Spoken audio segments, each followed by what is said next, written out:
Assalamualaikum warahmatullahi wabarakatuh. Jumpa lagi di channel YouTube Putra Basel.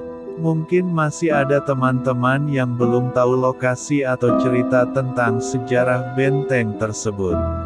Maka dari itu Putra Basel akan memberikan pengetahuan tentang sejarah di benteng ini.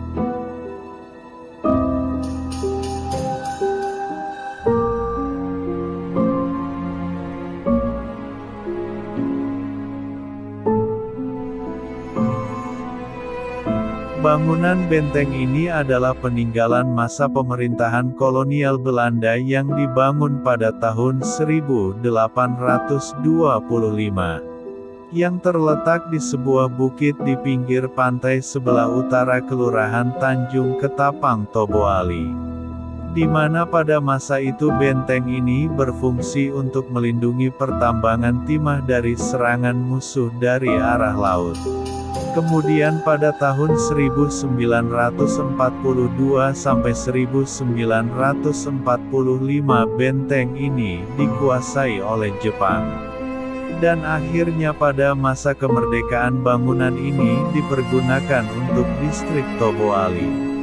Yang kemudian berganti nama menjadi Kepolisian Sektor Toboali pada tahun 1980. Seiring berjalanannya waktu hingga akhirnya polsek tersebut dipindahkan di luar benteng. Atau tepatnya dipindahkan ke depan. Arsitektur benteng ini di sisi kiri terdapat bangunan yang terdiri dari beberapa ruangan. Sementara di sebelah kanan bentuk bangunannya tidak lagi terlihat. Hanya sisa-sisa runtuhan batu yang sudah tertutup lumut.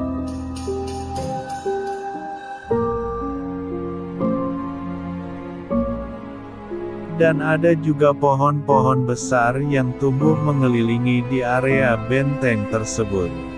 Dan terdapat bangku panjang kemungkinan tempat di mana para prajurit bersantai, yang posisi menghadap ke laut. Kondisi bangunan ini sudah tidak lagi utuh. Semua bangunan tidak beratap, sebagian dinding bangunan bahkan telah roboh.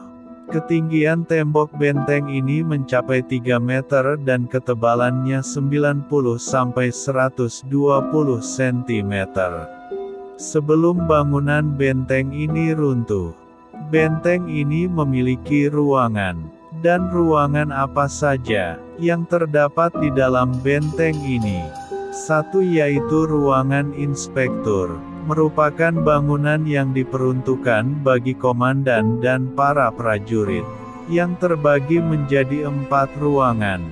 2 yaitu ruang barak prajurit, atau tempat tinggal para prajurit, yang terbagi menjadi 2 ruangan besar, untuk keperluan sehari-hari dan juga terdapat 2 kamar mandi dan WC. 3. Ruang penjaga pintu masuk, diperuntukkan bagi petugas menjaga pintu masuk benteng.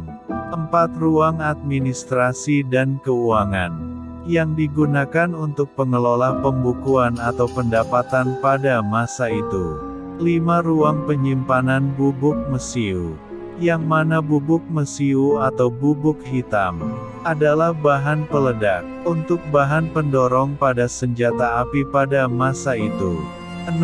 Dapur dan tempat penyimpanan makanan, yang mana ruangan ini menyimpan ketersediaan makanan, dan dapur untuk memasak.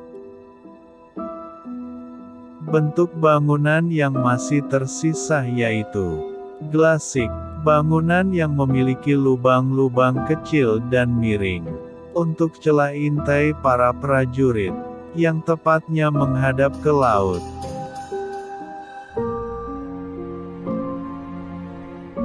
Benteng Toboali mempunyai peran penting dalam sejarah sebagai saranan kolonialisme, dalam mempertahankan kepentingan di daerah Bangka Selatan, bagian dari sejarah kota Toboali. Demikianlah perjalanan Putra Basel kita hari ini, semoga sangat bermanfaat. Dan jangan lupa tekan tombol subscribe, like dan share, agar dari video ini kita dapat berbagi sedikit ilmu kepada teman-teman tentang sejarah kota Tobo Ali, Bangka Selatan.